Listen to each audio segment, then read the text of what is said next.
Добрый вечер выходного дня, друзья. Я Петр Цепанин, программа «Просто вкусно» на канале Якутия-24. Как обычно, мы находимся в гастростудии ресторана «Мусхая» у нашего друга Семена Тарбахова. Семен, приветствую. И на одном выдохе я говорю, к нам пришел, наконец-то, спасибо, что ты согласился прийти к нам, Сарел Тихонов, предприниматель, учредитель магазина «Индустрия спецодежда». Сарел, Семен, познакомьтесь. Вот. У нас небольшое кулинарное ток-шоу. Сарел, ты знаешь об этом, я уже сколько раз тебе об этом говорил. Еще раз говорю, наконец-то ты пришел к нам. И с чем ты к нам сегодня пришел? Рассказывай. Всем привет, спасибо, что меня позвали на эту замечательную передачу, за которую я долго наблюдал и ждал, пока меня позовут.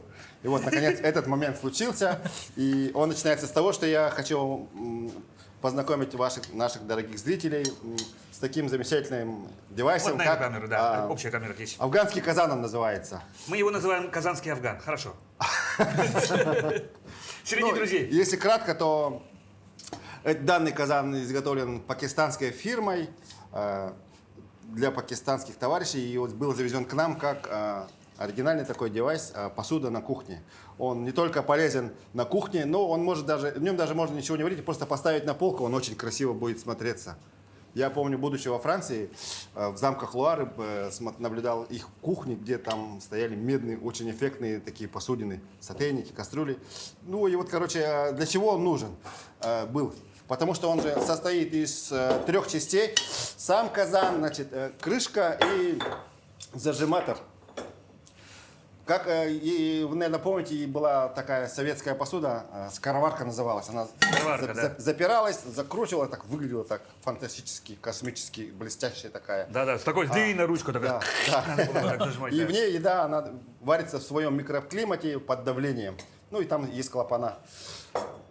Для чего она нужна была в Пакистане случилось? Потому что вы же помните, как тамерланские эти казаны, вот эти, в которых они плов, там шурпу. Для чего крышка? Есть мнение, что в горах вода кипит долго, ну, ей нужно больше... Разреженный воздух, да, низкое давление. Да, и чтобы вода скипела, там люди занимаются хозяйством, они пасут скот, они там заготавливают дрова, там сено. Им некогда сидеть и варить, как бы, ждать, пока это все скипит. Поэтому они такое вот придумали, такую вот посуду. Все запирается, значит, крышка. Крышка состоит, значит, из ручки, за которую ее держишь, чтобы не обжечься, и 2 рабочих клапана, которые спускают пар, ну, чтобы вот это все хозяйство не взорвалось. И есть вот такой вот один клапан, он совершенно аварийный, но он работает на более высокое давление. И он когда уже не в магаду, да, другие не забьются, тогда он... Да, и тогда он выпускает, он выпускает пар, нам подпускает. Ну, обычно до этого не доходит, потому что ставишь огонь не такой, чтобы это, без фанатизма.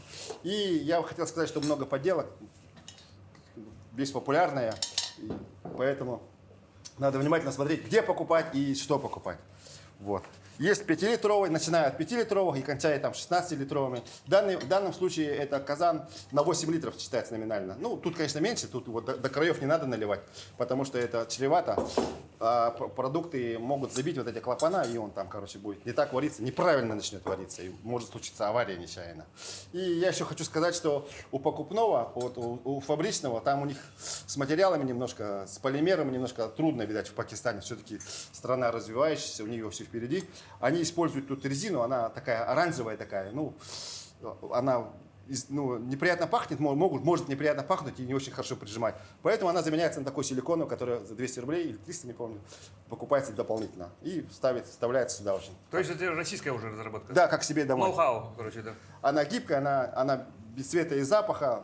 Совершенно удобная штучка. Ну и все. Вкратце, все, что я хотел сказать про этот казан, сказал. Если плитка... кстати, вот... Он совершенно универсальный, его можно готовить на огне. Можно на плитке, на огне, на газе, даже можно на костер бросить. На открытый огонь. Да, может, вплоть до того, что на костер прям вот сюда пропихивается ветка, там труба какая-нибудь, там черенок лопаты, швабры там, и вешается над огнем. И, пожалуйста, вот вам этот процесс изготовления. Ну, так как его, наверное, он такой блестящий, полированный, будет краска вот эта вот вся, да. это обуглится. Есть специальные варианты, они такие черные, такие как чугунообразные такие. Ну, их не жалко заморать. Такие же есть. Ну, тут 2 варианта. Ну, можно купить 2. Один для дома, а другой для улицы. Для казана мангальных кстати, дел. вот этот, для дачи. Вот этот у меня для дома стоит, нормально. Я уже целый год его использую. Без всяких проблем он у меня работает. Чудесненько готовит прямо блюдо. Класс. И что ты будешь готовить? Так, ну, Из чего? на самом деле я очень чего? долго думал, чтобы такое приготовить. Чесал голову, ходил там по комнате зад-вперед. И я остановился на том, что надо что-то приготовить простое. Ну, такое, чтобы, как сказать, ну, любой мог приготовить. От Без особых изысков, от ребенка до глубокого старика. Вообще прелесть этой посуды, что ей может пользоваться любой. Совершенно никаких предварительных навыков не надо. Просто взял ингредиенты, покидал, закрутил и поставил на огонь. И она само сготовилась, в зависимости от времени. Но все равно немножко технологический цикл надо знать. Ну, сколько времени, какой температуры Ну, и все прочее. К этому можно прийти опытным наитию, по путем. наитию, Да? да? Ага.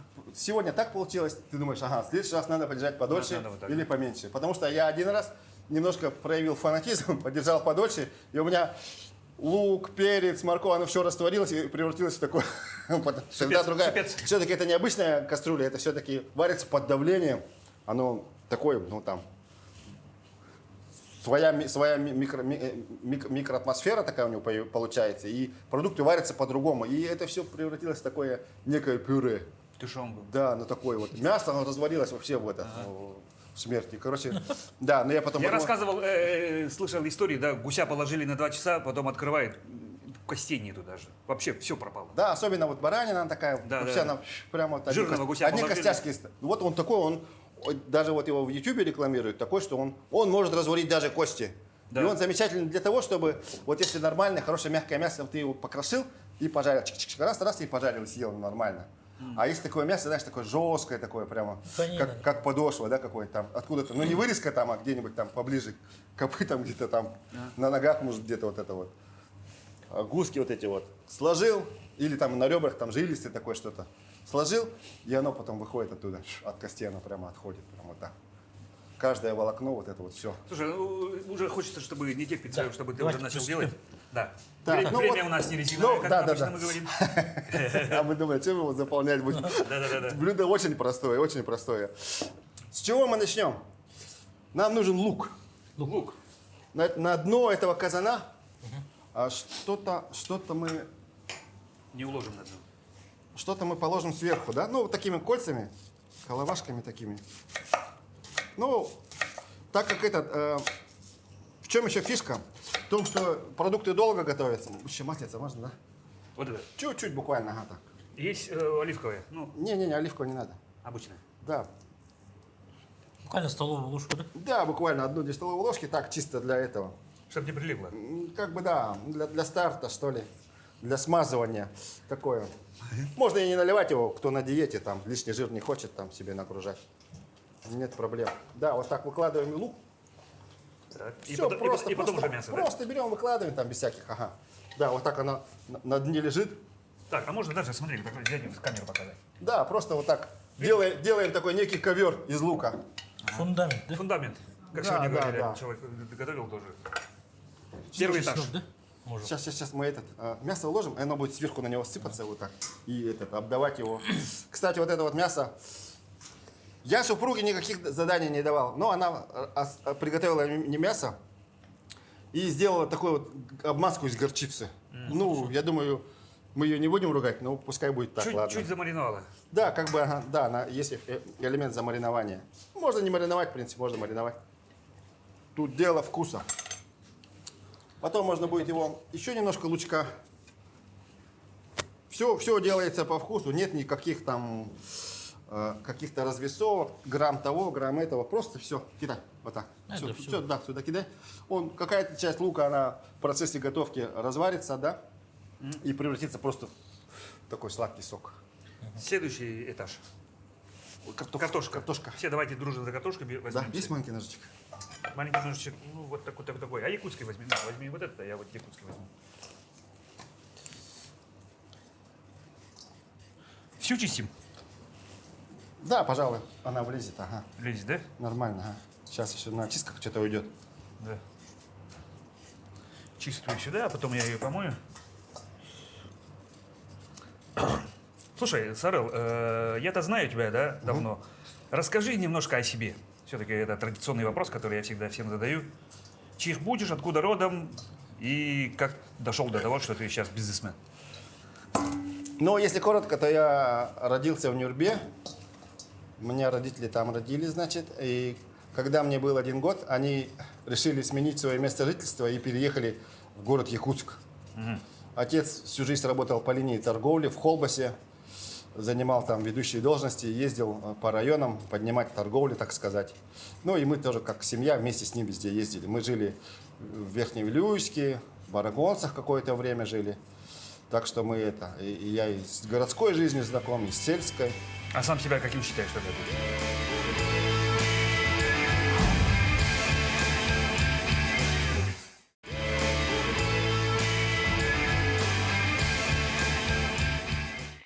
Ну, я, наверное, большую часть жизни в городе провел, поэтому, скорее всего, городской. Я городской, да. Но, тем не менее, Сахалы Сагарабын, Баратын Юдюин, ну, не на литературном уровне, конечно, но нельзя сказать, что я совсем обмаргиналился. Ну и имя у тебя, Сахал. Да, имя все-таки обязывает, конечно. Было в свое время, все удивлялись и поражались.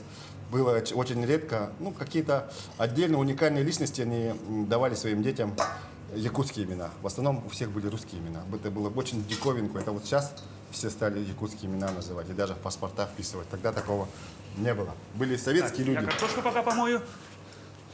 Быстренько. Так, дальше что у нас? Дальше перчик почистим. Перчик, у нас еще лук. Я этот лук говорю. Морковь. Картошку желательно все это очистить, держи. Вот. И дальше что произошло? Ну, и я пошел в школу. Якутский? Кончил, да, нет, не якутскую. А у нас в городе Якутске здесь одна школа была. Якутская — это 2-я школа. Там, вот там она считалась национальной школой. Остальные все русские школы были. И я закончил 23-ю школу. Весьма успешно. Так что остался на осень. 2 раза, скажи, да. Так, мы мелко не будем его резать, наверное. Потому что я предлагаю мелко не резать, потому что это предполагается такое довольно-таки агрессивная среда. И если мелко нарезать ингредиенты, то они разваливаются и такое в пюре превращается. Поэтому Ну, это ты хозяин-барин. чуть-чуть, вот так вот, как бы так. Ну, не совсем крупно там, ну, достаточно крупно, такими кусочками. Оно сварится, все, и даже если не будет чуть-чуть альдента, ничего страшного. То есть, ты же упомянул, что отец твой по линии Холбоса, торговля, потребобщество и все прочее, да? Это торговля, получается, у тебя что-то такое фамильное, да? Торговля, я бы не сказал, что фамилия, просто И как ты вообще туда пришел? я очень долго работал водителем на самом деле. И в последнем месте я работал в таком замечательном месте, где был очень хороший, умный директор, глядя на которого я очень сильно учился жизни. Не так, мы здесь покрупнее делаем. Ну, вот так, ага. Да, ага. Ну, вот буквально все такое, крупное такое. Угу. И в какой-то момент я решил заниматься предпринимательством, потому что работать водителем сил не было уже и здоровья не было. Очень тяжело было поднимать семью, тащить семью в таком состоянии, когда спина болит. Эти, опять же, вредные привычки, это курение, это неподвижный образ жизни. И все такое очень сильно давило. Ну и хотелось как-то немножко продвинуться, развиться, потому что работать водителем мне показалось довольно-таки скучно. Каждый раз одно и то же. День сурка. Да, да. Я подумал, что, ну, как, знаете, Мартин Иден, что-нибудь такое. Начал читать умные книжки, черпать знания. Много не надо, харе. Да, Ага. все запасы, которые тут есть. Ну и все. Так, Да, я думаю, что тут будет. да, его тоже докинем, ага.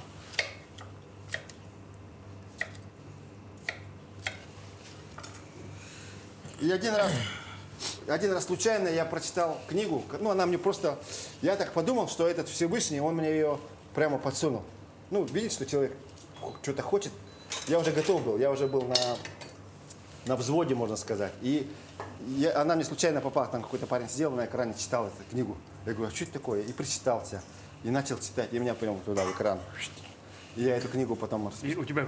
Да, я ее потом распечатал, и там такие умные мысли. Там прямо вот я этого ждал.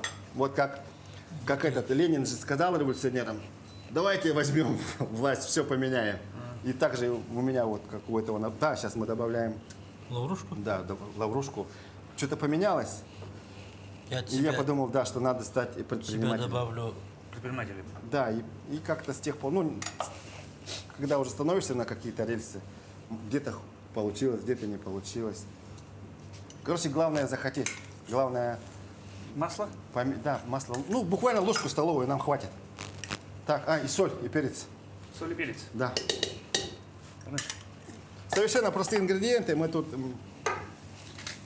Лично я вот этот тимьян, вот этот вот розмарин даже не имел в мыслях. Ну, наш дорогой шеф-повар предложил это добавить. Почему нет? Замечательно. Совершенно мясные ингредиенты. Если есть, почему нет? Да, да. Если нету, ничего страшного. Вообще нет проблем. Давай, нет, я думаю, соли чуть больше, может. Так, надеюсь, надо будет это как-то показать, да? Чуть-чуть, да, чуть-чуть воды вот добавим. Вот такая вот, покажем? такой салат у нас получился, зеленый. Покажем, а разноцветные. затем уже воду добавим. Да, водички добавим. И будет Водички, самое да? раз. Водичка. Так, соль, перец мы добавили. Вот это вот на донышке, по-моему, харе, хватит его. Да, воды. буквально чуть-чуть. Уверен? Да, хватит. Что-то это мало. Не, нормально. Его можно, в принципе, вообще без воды. Всех этих соков там, их хватит в этом. Они сами по себе. Да, берут. они сами вот это вот Так, резинку приготовили. положили. Да, резинку положили, чтобы она не упала. Так, устанавливаем Закрываем. Закрываем. Аккуратно. и запускаем его в космос. Насколько сильно надо закрывать? Ну так, не, без фанатизма, чуть-чуть. Довольно плотно, Да, чтобы она тут это... Как бутылку закрыть? и Буквально. Сильно не надо, потому что если будете сильно закручивать, то и резинка износится, здесь резьба сорвется. Да, понятно, что мужикам хочется приложить силу, но лучше себя сдерживать. Огонь. Максимально. Огонь. Так, у нас эта плитка не индукционная, она электрическая, поэтому мы... А? Электрическая, поэтому не страшно. Мы можем этот казан ставить на эту плитку. Также мы можем его на огонь ставить, можем куда угодно ставить. Но если эта плитка индукционная, то обязательно надо покупать прокладку, переходник, который продается в магазинах вместе с такими казанами обычно. Ну или где-то еще в интернете. Обязательно ее... Так, аккуратно. Да, все, ставим. Все. Надо меньше было поставить. Ну, не случай. Ну, она нагреется, мы ее убавим. Потом в процессе, когда там все начнет кипеть, пар будет выходить из этих клапанов. Он будет так делать и вот так стрелять в стороны. И это, считаем, он Уже на рабочий режим вышел. И оттуда уже надо таймер ставить. Так. Да? Кстати, вот это вот... Засекаем время. Еще хотел очень важную деталь сказать. Казан, конечно, большой может быть. Еды хочется побольше сделать, но желательно вот выше вот этой черты не закладывать продукты. Вода, продукты, вся нижняя края должна вот здесь заканчиваться. Это для чего делается? Для того, чтобы в процессе приготовления вот это вот все начнет булькать, стрелять от этими брызгами, крошками, она может забить вот эти клапана, и этот казан будет испытывать очень сильный дискомфорт. Поэтому все в пределах разумного. Ну, мы положили довольно много. Ну, Нормально мы положили. Мы нормально Оно еще варится, оно так немножко просядет. Сейчас оно пока лохматое, все это свежее, а в вареном состоянии оно уже меньше. Нормально положили. Ну все, теперь ждем. Теперь ждем и разговариваем. Вопрос. Ты вчерашний водитель. В какой-то момент ты понимаешь, что все-таки это не мое. Всю жизнь, оказывается, до конца времен я не собираюсь этим заниматься. И думаешь, с завтрашнего дня я начну. Что должно? Вот, ты же говоришь, книжку еще прочитал. Ну да, вот смотри, ты не предприниматель, потом бац и предприниматель. Предприниматель. Тут Утром там не важно, проснулся, успешно, не успешно, но смена род занятий – это уже шок, это уже стресс само по себе. Да. Когда ты первый раз к кому-то приходишь, кому-то делать коммерческое предложение, хватаешь за ручку двери, а рука мокрая. Ну вот, есть такое универсальное правило, не знаю, насколько это сейчас актуально, сейчас время-то много уже прошло и все поменялось, не так, как у нас раньше было. Раньше все-таки романтики больше было, то Особенно в 90-е. надо, как сказать, но нельзя сразу вот это вот, ничего сразу не происходит. Все равно это все происходит постепенно. То есть ты работаешь на основной работе, но думаешь стать предпринимателем. И ты уже себя морально готовишь. Растешь. Да, морально готовишь. Просто ты уже все, ты уже внешне ты работаешь на работе, утром приходишь, вечером уходишь, но ты уже другой, уже у тебя уже мысли по-другому уже уже мозг начинает выстраиваться уже по-новому, все там перестраивается, вот эти вот мыслительные процессы. И ты думаешь, ну, на первом этапе очень сильно давит то, что отсутствие информации нету. Ты должен заниматься тем, чем раньше ты не занимался. Раньше за тебя думали, а сейчас ты должен думать обо всем. И очень важно, чтобы в этот момент был наставник, который тебя научит. Ну, если не всему, то многому. Ну, или покажет, или Да. или на чем-то но примере. опять же, этот наставник, он может и не знать, что он твой наставник. Просто ты ходишь, смотришь на него и учишься. Вы можете вместе работать, он может быть твоим директором, он может быть твоим соседом по лестничной площадке. Ну, это вряд ли, конечно, они там живут отдельно, но все равно. Или даже он может быть где-то там вообще далеко от тебя, на другом континенте, за морями и океанами. И ты за ним смотришь, за его действиями, за поступками, смотришь его интервью, за его ходом мысли, параллельно читаешь умные книги, и потихоньку ты перестраиваешь свой менталитет, свое мировоззрение. Иногда эта картина мира вообще резко обрушивается, и тогда люди испытывают тоже сильный стресс. Поэтому надо спокойно, не торопясь, не делая резких движений, не занимая больших денег, спокойно. То, что можно бизнес начать с нуля, это истинная правда.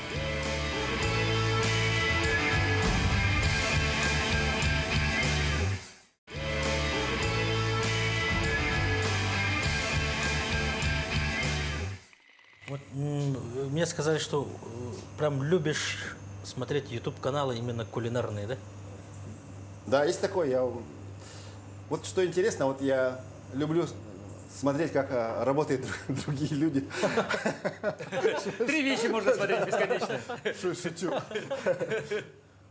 На самом деле я очень люблю Сталика Ханкишеева, когда дело касается восточных блюд. Казан-мангал. Да, очень много каналов, которые показывают, как делать, но вот как-то на этом фоне он сильно хорошо выделяется. Он, помимо того, что шикарно готовит, он знает досконально блюдо, да прямо Историю. до костей, там, историю, науку, да, он упоминает каких-то там исследователей вот этой всей кухни. Не просто так, у него подход Историю, такой, науку. да, такой научный, да, и у него, он сам очень харизматичный и очень так прямо, даже когда его смотришь, даже очень вкусно смотреть его.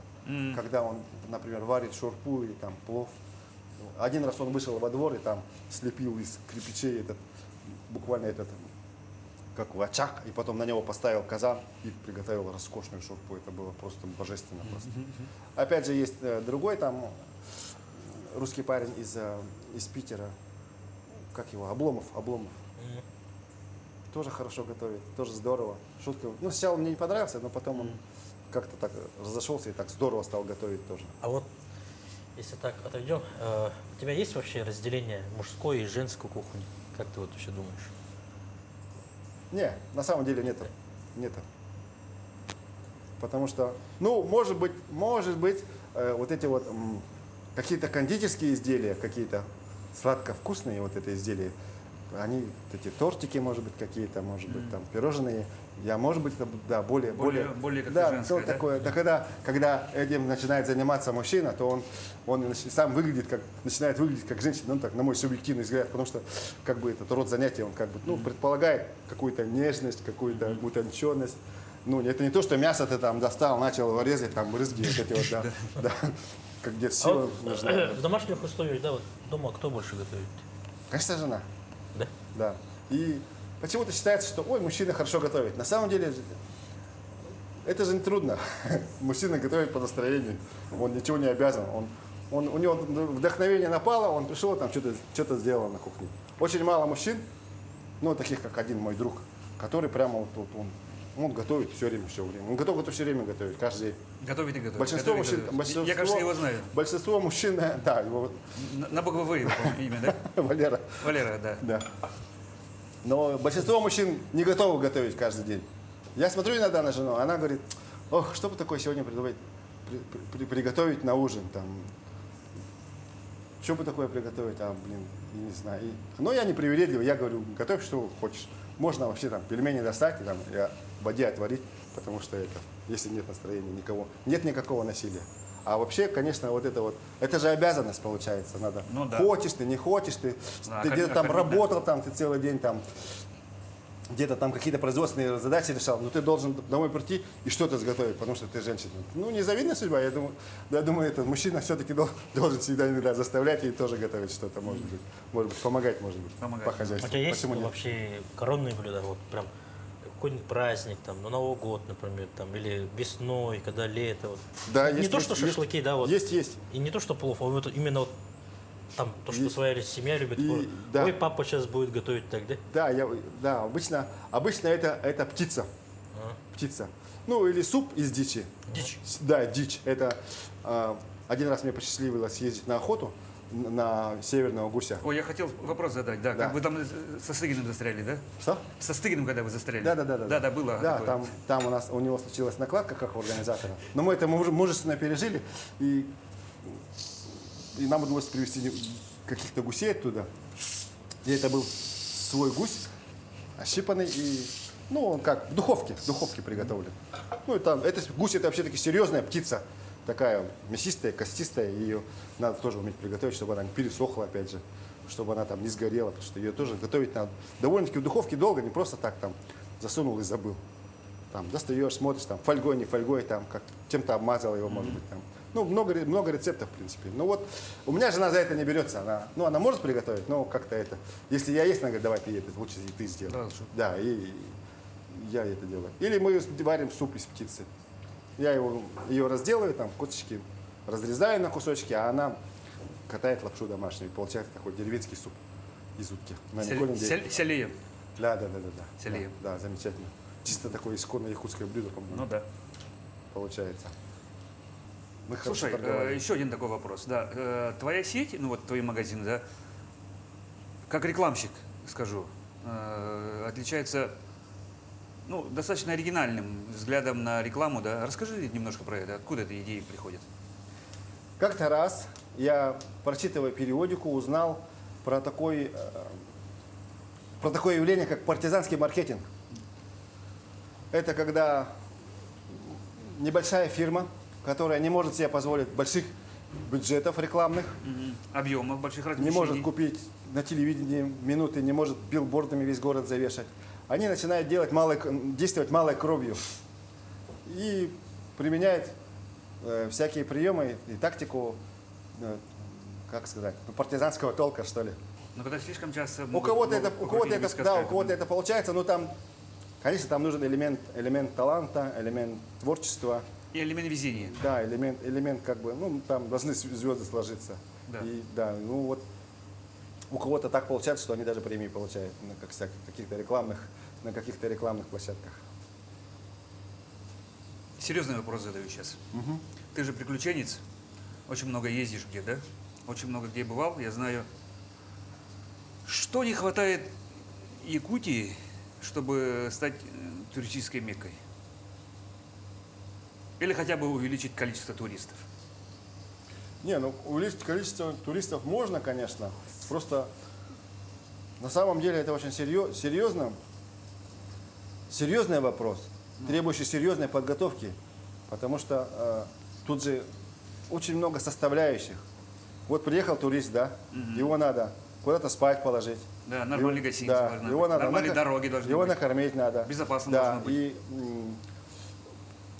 ну, у нас же есть что показать на самом деле. Очень сильно, Да. очень много народу. Вообще мы вот в карте мира, да, мы вот белое пятно и все. Да. Где ты там, и говоришь, откуда ты? Из Якутии. Это где? Никто не знает. Сибирь, там, вот это вот. Для них Сибирь это вот там ГУЛАГ, там сталинские, там какие-то тюрьмы, лес там И какой-то. медведей. Потихоньку вот в последнее время еще более-менее стали узнавать. Там, ну как-то некоторые спрашивают, а что ты такой азиат? Ты точно из России? Да, Мы думали, вот- ты из вот Китая. Мы вы- думали, вы- ты из Китая. А ты им говоришь, что ты Сибирь, там, что у нас Да. Якутия, лес, снег. Они как бы что-то не понимают. Для них это вообще глухо. Потому что, хотя не знаю, может быть это и хорошо, с другой стороны, что у нас все-таки не так сильно истоптано, как, например, в больших городах. А мира. может и не надо вовсе А этого, может да? быть и не надо, да. Вот, честно говоря, вот у меня такое двоякое. Золото есть, алмазы есть, нефть есть, ну и славно, да. Ну, как бы вот если ты хочешь туриста привезти, то это не просто его привезти же. Надо же ему что-то показать. Да, развлечь. Как бы он не готов терпеть лишения. Ну вот ты едешь на трассе, да, по трассе едешь, и тебе захотелось куда-то сходить, да? Да, Ну, по туалетов нормальных биологической нет. ты зайдешь, и там уже, ну, я-то привыкший, я вырос в этом. Мы все привыкли. Да, привыкшие. а иностранец-то нет. Нет. Он увидит это и в обморок упадет. Вот из таких мелочей. Я один раз, я помню, когда в 2000-х, в конце 90-х, помню, меня попросили иностранцев повозить. У меня был микроавтобус, и я этих 3 австрийцев возил по городу. И мы еще в Сато ездили, в этот Мальм. И вот пока мы здесь по городу ездили, ну, им надо то посмотреть, сюда. И мне всю дорогу стыдно было. Просто я краснел, я закрывал голову руками и убегал иногда. До того стыдно было. Ну, а для нас это нормально, а у них такой культурный шок получается. Они так на каждом шагу удивляются, такие, думают, черт побери, куда мы попали. Ну, как бы вот еще и с этим можно столкнуться. Не все же такие экстремалы. Им все равно нужны кондиционер, им туалет нужен, им белая простыня нужна. Им, Дороги без пыли. да, персонал нужен услужливый. Да. Не надо им грубить, не надо им говорить, там написано, сами смотрите, там еще что-то, понаехали тут, еще что-нибудь в этом плане. Мы-то можем это, мы же и советские люди, мы из этого вышли, по сути.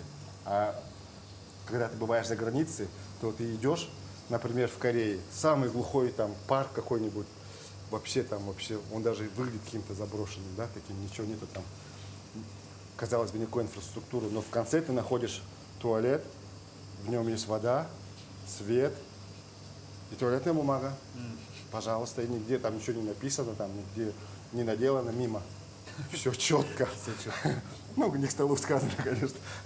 Но вот это очень важно, очень важно. Как бы сказать, не то чтобы у нас нет дорог, гостиниц и прочей инфраструктуры. Мы сами должны быть готовы к приему людей, чтобы чтобы быть на уровне. Какой-то уровень все равно нужен. Люди едут в Африку, да, казалось бы, там прерии, пески, там вот эти вот все дикое там, все. Но там ничего не дикое, там все есть у человека. Ну да. Тебя Куда спать- возят туристов, да, там уже тебя все. спать положат, тебя будут охранять. Я же был в Африке, там, в Южной Африке. Да, вроде бы казалось дикая природа, но ты себя не чувствуешь таким экстремалом. Все нормально, там все на мази, все готово. Хотя бы не застрелят, хотя там могут. Ну и тигры сидят, там шакалы нападут, там Да, дикая, да. ну, выезжаешь в сафари, там в саванну, и ты лежишь там в палаточке и слышишь, как это все там живет, дышит. Да, вот это вот все. Ну, у тебя есть вода, у тебя есть еда, ты защищена, там все нормально.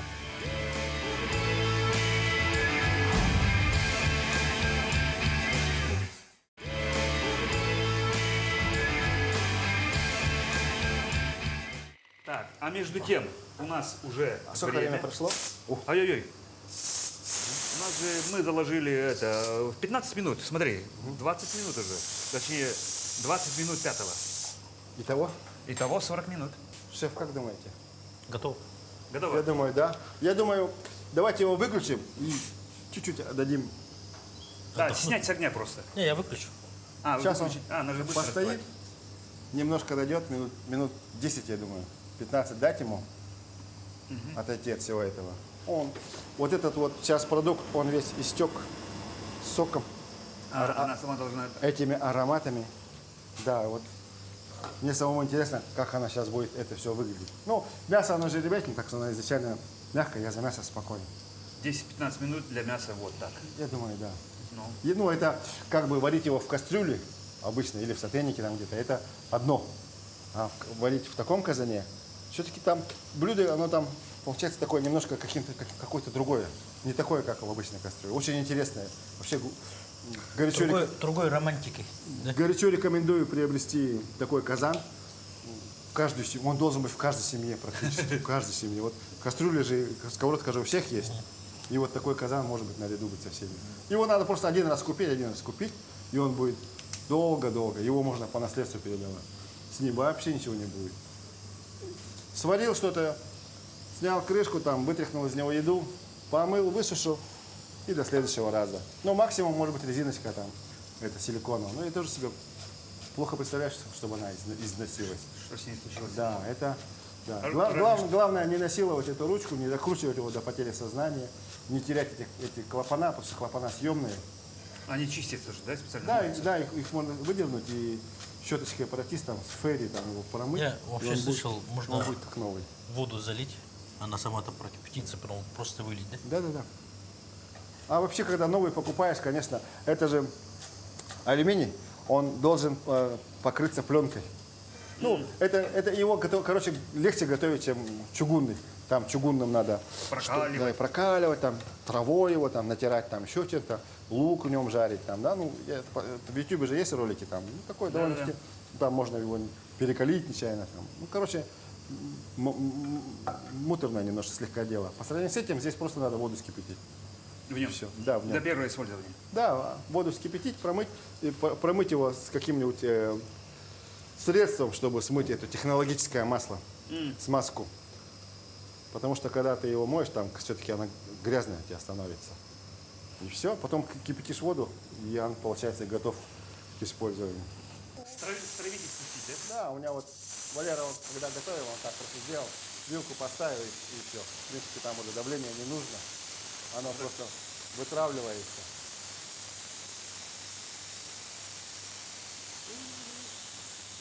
В нем можно готовить, ну, все, что угодно можно. Любое мясо можно, даже рыбу приготовить можно. Но, правда, там его, рыба-то она нежная, там час не подержишь ее, буквально чуть-чуть. Не прошло и полчаса. Не прошло и полчаса, не прошло и 10 минут. Мы немножко подождали, пока весь пар стравился. Да? И ты же говорил, что нужно, чтобы постояло немножко. Да. Блюдо само по себе вот так подошло, да? Как бы мы не торопимся, мы спокойно, с чувством, Мы делаем паузы. с толком, с расстановкой. Может так лучше? Чтобы пар не сочет. А можно и так, и сяк. Дома я вообще это делаю голыми руками. Так как мы его закручивали спокойно, без фанатизма, мы его также спокойно откручиваем. Да. Ну, так как мы пар вытравили, обязательно пар вытравим вот так. Мы должны убедиться, что там Ну чего нету? избыточного, Чтобы вот этого не было, избыточного да? этого не было, там с этими горячими брызгами в лицо там и все такое, на одежду. Давление В норме. внаружи, outside, inside, они одинаково, выровнялось. Так, откручиваем, отбрасываем, беремся за специальную рукоятку, приподнимаем, вуаля. И вот такая вот у нас красота. В принципе, можно было еще чуть-чуть его подержать, чтобы оно еще потомило. Такого, вообще вот эта вот посуда, она такого томительного характера, она такого Утомительная.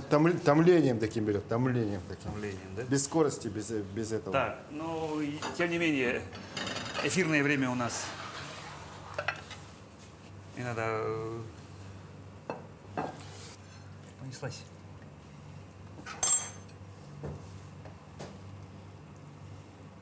Как, мы мясо выложим в одну кучу? Ну, давай. Можно так, а? Ты хозяин. Ты нас кормишь. Посмотрим. Да, со мной с голода не пропадешь. Держись меня. Так, вот так. Сколько было кусочков? 3 или 4 кусочка у нас было? По-моему, 4 было. 4, да, насколько я помню.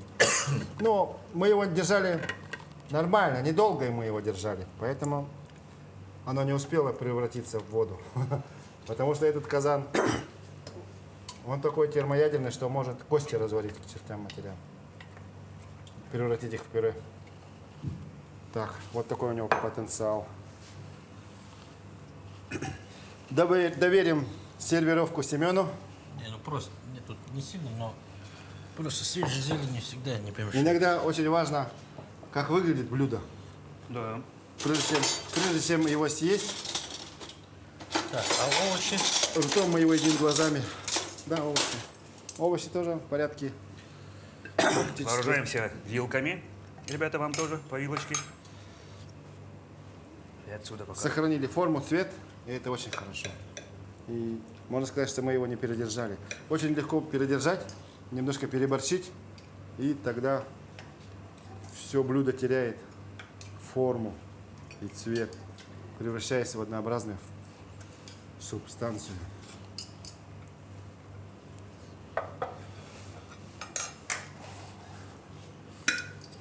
Да, с мясом вообще огонь.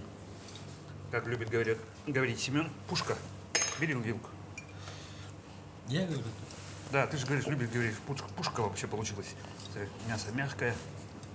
а это, и ты говорил, да? Красота. Чуть-чуть соли, перца свежего. Ну, я знаю людей, которые, ну, в принципе, не любят мягкое мясо. Ну, Им надо, надо, чтобы им надо, пожевать. чтобы оно жесткое было, чтобы можно было так от косы его как-то оторвать, погрызть, да. Вот И так чтобы, вот это. да, и чтобы она Резать. тут в зубах немножко застревала, и, ну, чтобы приложить усилия. Это тоже не проблема. Можно сильно сократить держание этого мяса в казане. Ну, Ну, то есть, опять же, по наитию. Сократить это, время готовки до минимума. И все. Но, насколько я знаю, большинство людей все-таки любят такое более мягкое мясо, чтобы его можно было разжевать. Ну что, Семен, вердикт профессиональный. Что скажешь? Отлично. Особенно очень мне нравится. Мясо мы уже представляли примерно. Ну. В голове как получится, но как именно Что с ними как, да? вкус овощей, все это все смешалось, картошечка. Уже с То есть вкусом. есть все-таки какой-то нюансик, да, в приготовлении, Да. который отразился Отличается, да. на конечном продукте. Красота вообще, красота. Я знал, что предполагал, что примерно так и будет. Спасибо Ну, тебе большое, Сарыл. Сразу хочу сказать, что моя заслуга в этом минимальна. Все делал вот этот дорогой приборчик, Да. казанчик. Ну, который не очень дорогой, Да. ты говоришь. И очень ему подходит слово это. Горшочек вари, Держись, и говори. он сам варит. Надо только заложить туда ингредиенты по вкусу и подождать какое-то время. Все. А мы на этом потихоньку завершаем нашу передачу. Сарыл, я хочу дать тебе еще раз большое респект и Вам спасибо. тоже взаимно. И пару слов, пожалуйста, для наших телезрителей. Вот на эту камеру. Очень, очень нравится мне присказка моего любимого блогера Обломова, который говорит: кушайте много, кушайте вкусно, готовьте как мы, готовьте лучше нас. И удачи вам всем, берегите близких, здоровья. Очень актуально, чтобы было крепкое здоровье, а все остальное приложится. Ну и, конечно, чтобы питаться здорово, надо иметь необходимые ингредиенты, которые пускай у вас будут всегда на столах и в холодильниках, и в морозильниках. И также замечательные приборы, которые будут вам помогать готовить здоровую и вкусную пищу и разнообразить ваш стол максимально, потому что однообразие – это хуже, чем разнообразие. Ну, на этом мы потихоньку завершаемся. Программа у нас заканчивается. Сарыл Тихонов, Семен Тарбахов, я Петр Цепандин. Программа «Просто вкусно». Канал Якутия-24. Смотрите нас суббота-воскресенье 18:15. Всего доброго. И будьте здоровы. А мы продолжаем, да? А мы продолжаем кушать. Всегда я заканчиваю этим. А мы продолжаем. Кушаем.